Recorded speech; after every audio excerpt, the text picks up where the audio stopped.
एक हरा भरा जंगल था जिसमें सभी जानवर बहुत खुशी से रहते थे।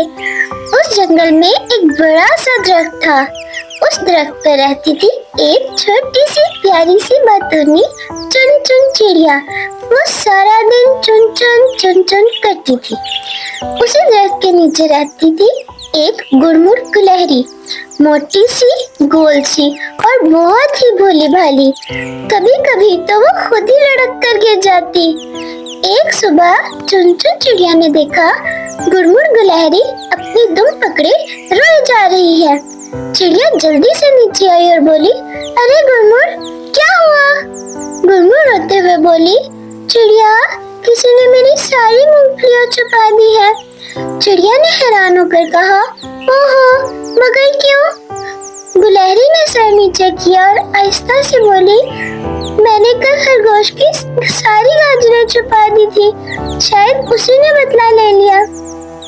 चुन चुन ने अपने पैरों को कमर पर रखा और कहा, गुड़मुड़, यही होता है, जैसा करोगे वैसा भरोगे।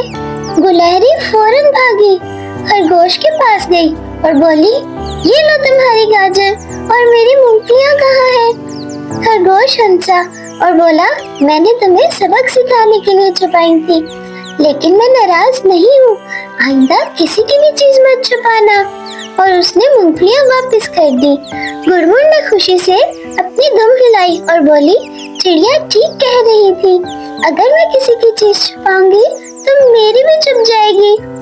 चुन चुन चिड़िया ने प्यार से गुलहरी के सर पर चोंच रखी और कहा, शाबाश गुड़मुड़, अच्छा करोगी तो अच्छा मिलेगा। उस दिन के बाद गुलहरी ने कभी किसी की चीज नहीं छुपाई और सबको अपनी मूंगफलियां भी खिलाती रही।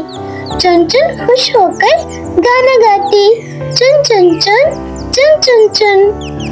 बच्चों, अगर हम किसी के साथ अच्छा करेंगे तो अच्छा ही होगा, और अगर किसी को तंग करेंगे तो वही हमारे पास लौट कर आएगा।